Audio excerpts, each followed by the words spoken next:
computer. There we go.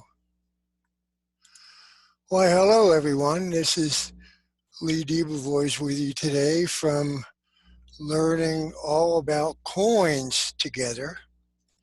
And we're going to talk a little bit about the tools of the trade. You can learn a little bit about me from this first slide, but we're going to move right on. So what I want to talk about first is magnification.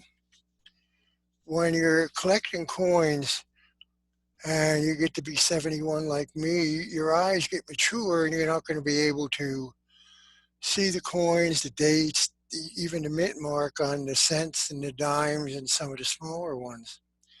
So some of the things I use are loops, which are shown up there by the top right up here. And I've got both single or multiple. I usually start out with a 20X and go from there.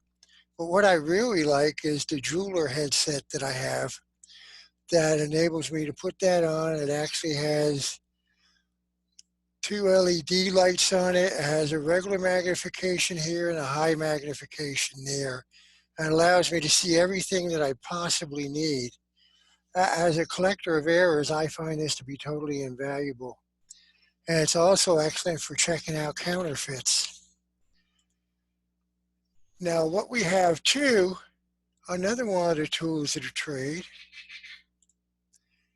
is some more different magnifications known as digital microscopes. The one on the far left would be a beginner's type, and that would be a 60X that also has UV on it to look for counterfeits, but it has a very, very small area that you can actually magnify. The middle one is what I started with, and it's a small microscope on a very small stand that I had to put on top of a box. But the good news is that you can buy the small one that you see in the middle and then buy a stand that you see on the right. Or you can just jump ahead and buy the one that's already on the stand, which I really like. And another thing that we need for the tools of the trade are measurements. Now, I don't know how you measure, but I used to have just a regular old caliper. But again, with my eyes getting a little bit more mature, I moved just recently to a digital caliper that I really, really like. And I was able to measure both inside and outside to see what the actual size of it is. And I use this when I'm trying to put a coin in a capsule. Like I was working with my Spanish reals today. And I had a half real, a 1 real, and a 2 real. I had no idea what sizes they were, and that told me, and I was able to find the corresponding airtight capsules to put them in. So that worked really well. There's the original one that I used to use. You can see what fun it was trying to read fractionals on it. And then for weighing, I recommend that all of you get some sort of a digital scale. You have to have something to weigh the coins on, especially if the coin just doesn't feel right. Or like when I do 1982 cents, there are 2.5 grams and 3.11 grams. The 2.5s are only 5% copper, the 3.11s are 95% copper. So you have to separate them apart because there's actually 8 varieties of the 1982 cent. But we'll get that more information on that when we get into a different topic sometime later. But you need that also if you buy a coin from someone you know, which I don't recommend to begin with. You buy a coin and you bring it home. And you think it looks pretty good, but something is just niggling in the back of your brain saying, there's something not right. So you can look up the weight that the coin's supposed to be, put it on your scale, and then boom, you know whether it's good or not.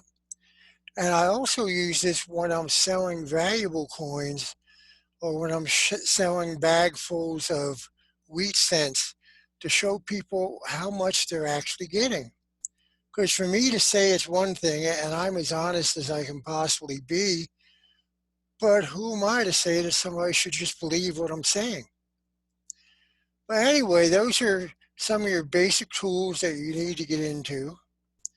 And I never want you to stop learning. We're going to be doing some more of these. Uh, I'm looking forward to it. One of them that we're going to be doing for sure is looking at the different mints, past and present. So I've always found that fascinating. I've only seen a couple of coins from some of the earlier mints that had to end right during the Civil War. But I'm not going to spoil that for you. I'm not going to go any further. So if there's any questions and you're online with me today, just go ahead and ask them. Any suggestions as well.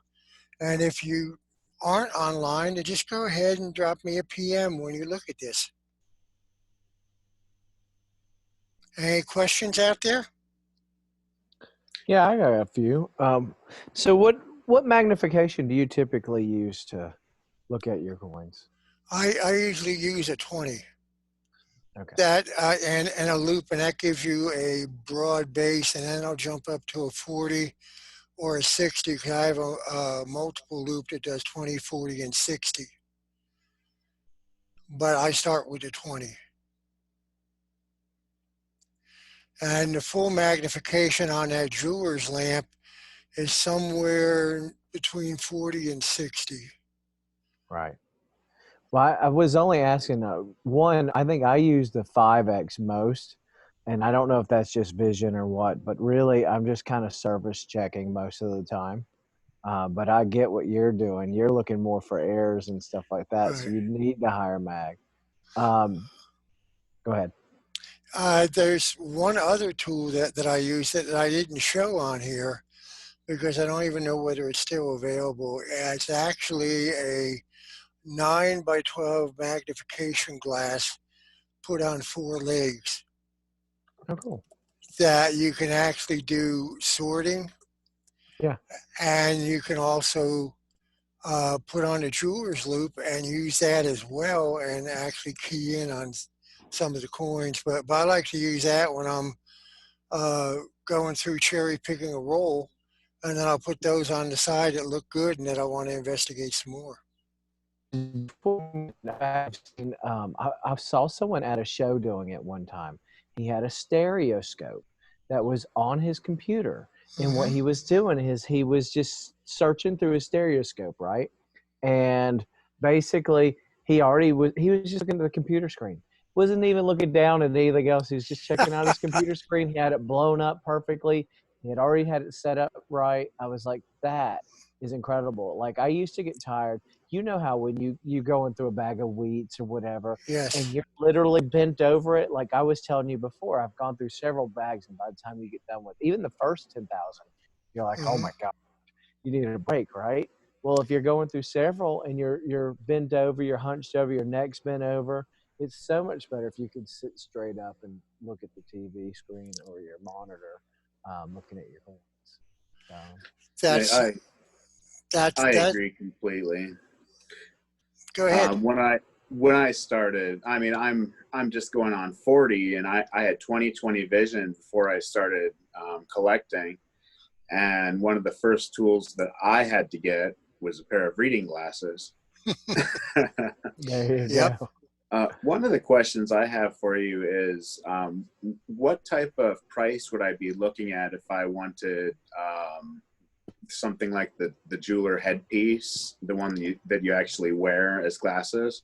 I've when I picked mine up, it was they were selling between $9 and $12. If you get them directly from China, which now is starting to be an issue, that's about the price. If you buy it here stateside, it's going to cost you upwards to $20. That's still not bad, and I No, think that's something I could really use. no, and something else that I was playing around today. I have a. Let's see if I can actually show it to you. I have a camera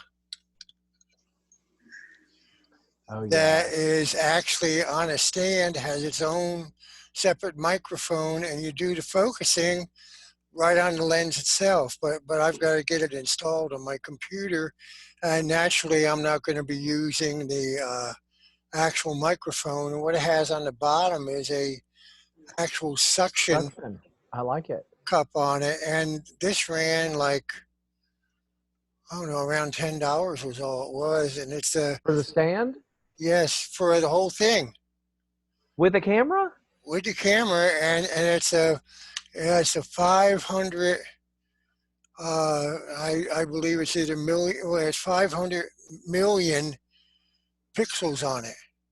Wow, that's And what impressive. I like about it is a gooseneck, Yeah, and you can actually set it up and have it looking down, and you can do that with the coins like you saw at the show.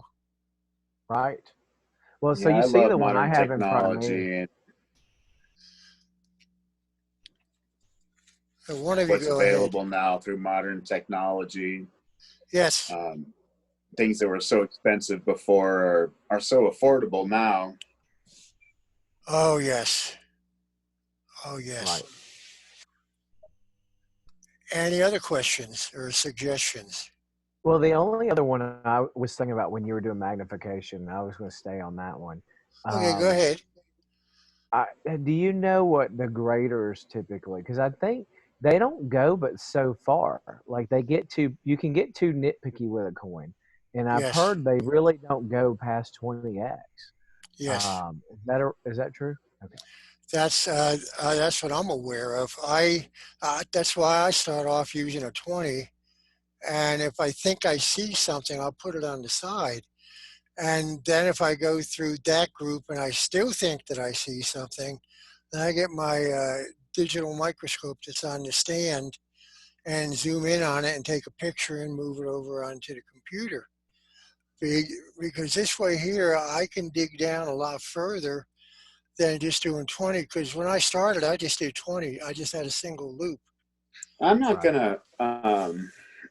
I mean, I'm gonna say there might be a different number, so it might even be a little bit more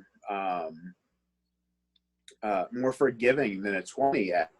Oh yeah. Because I'm pulling out, yeah, I'm pulling out my ANA manual, the grading standards for the ANA. Hmm.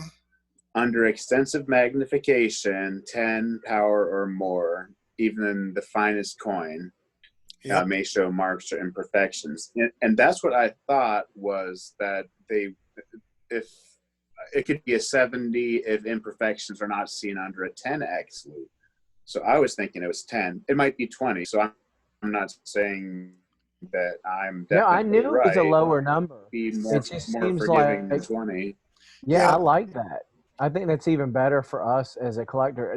To me, the only reason I wanted to have it out there is that, if you're looking at a coin and you're going 40 or 60, you're going to find other imperfections.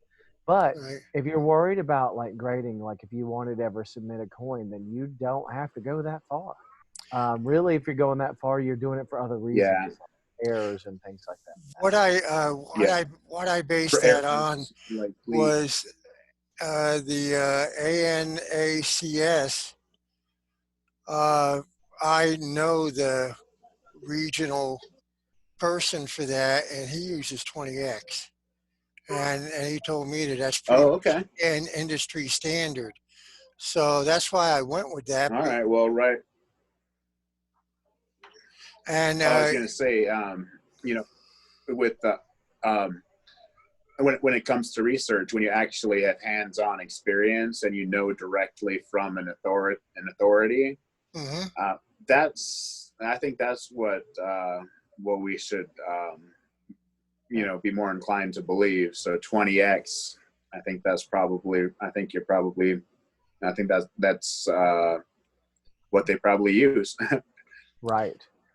The other thing I would say is there's so many more things that are coming out that are probably just as easy to access for individuals. Like I have the one I have in front of me, the stand. I love this because I can move this up and down here. That's a huge thing, better than sometimes when you're looking at a stationary. But what I was also thinking that, nowadays so many people are tied to their phones, and my phone does a great job taking pictures.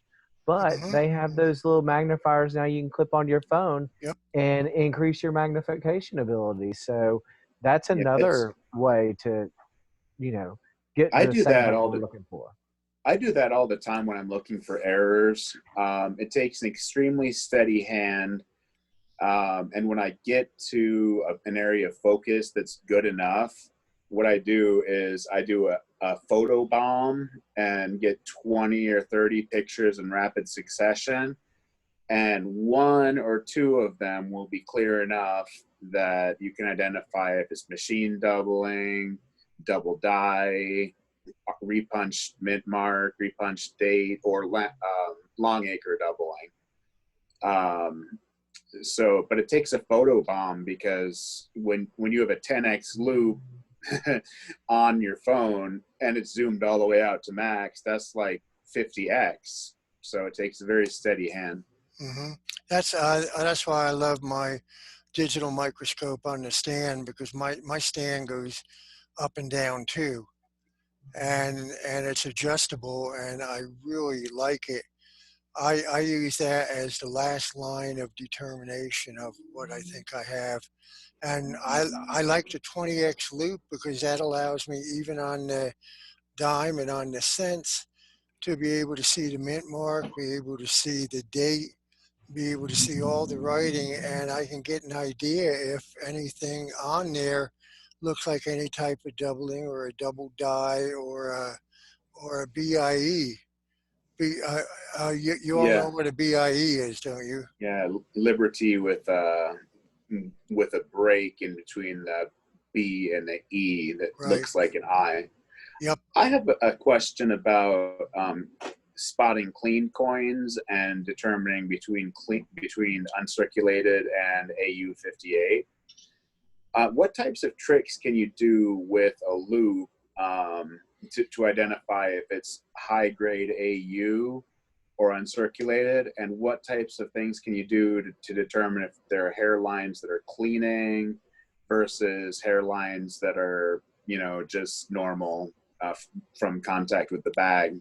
Well, all I can tell you, and I think Jeremiah has experienced this too, is when you do this long enough, you actually are able to pick it up. I wish I had a quick fix for that.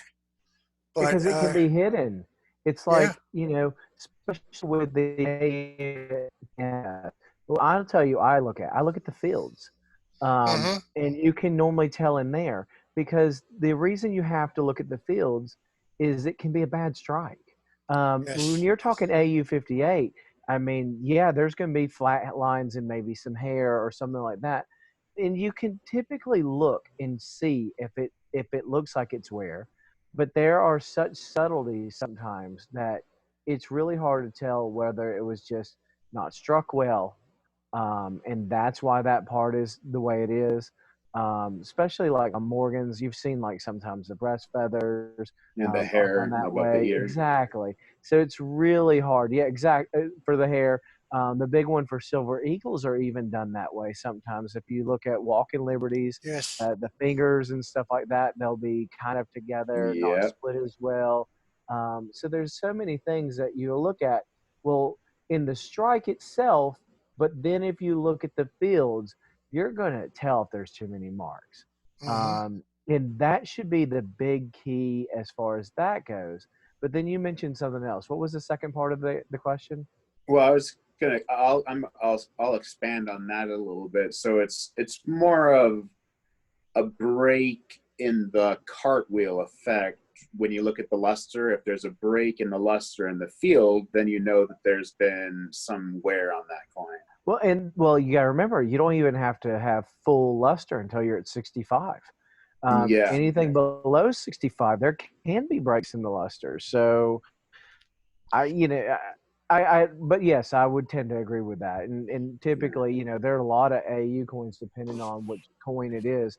If it's yeah. AU, most of the time it's supposed to have some luster.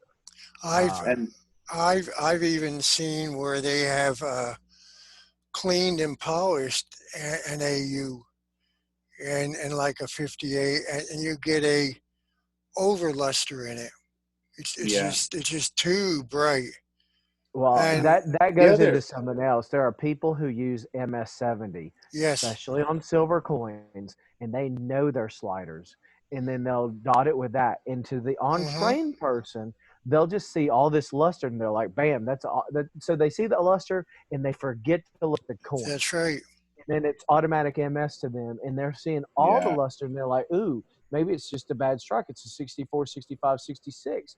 Yep. And yeah, all the while it was AU, and that's so tough. I've seen people pull it yeah, off because we used to have a guy in my area, and he swore by MS-70, and he could actually send it off to PCGS and NGC, and a lot of times it would come back and they wouldn't even have noticed.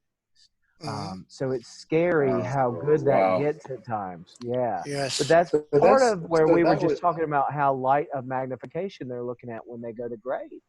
Um, yeah. And that was the question, the next question I had. I've heard about a technique called the wobble to identify the hairlines of cleaning. So, what level of magnification would you use when you're doing the wobble and wobbling the coin, you know, at different angles to the light to see the hairlines going in the same direction? I mean, I what type of magnification do you use to look for those hairlines? I usually stick at a 20 to begin with, and if I think I see them, I'll increase. yeah, I'd Yeah, say 20 is about where I would go too. Yeah. One other thing I want to mention is it's important about lighting when you're doing magnification. I actually have a I guess it's an 8 LED light that I can move around, yeah, and it comes on its own tripod stand, a little one, and the legs are all bendable. Plus, another thing that I use when it's really dark and dreary is I think it's either a 15 or 20 LED that is made for taking videos. And I'll put that off to the side, bounce it off a piece of white paper, or might even do direct, depending on the lighting. But you've got to be very careful with incandescent lighting yeah, because yeah. And I think, it's going to give yeah, a bluish tint at times. yeah, and I think that's getting into the grading topic, which I think is going to be a great topic down the road.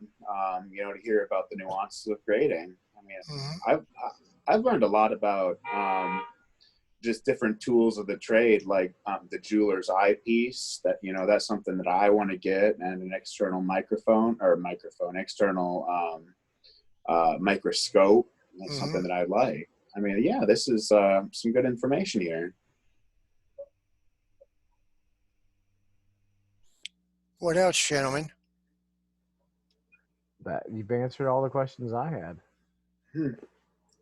Good. Yeah, yeah, Good. Well, this way here, we can get this loaded up out there. People can look at it, and I can try and confuse them when I was leaning my paperwork on the computer and flashing back and forth between slides, and it'll see whether they're really paying attention. But that's one of the processes of learning with this. Since this is our first one, I'm not concerned about it. yeah. I think it's. I mean, this is very educational. I think people get a lot out of it. I know that I got a lot out of it. Okay, cool. So let me get up Thank you to. again so much. I appreciate it. Oh, totally my pleasure. Let me stop the share and I'll get this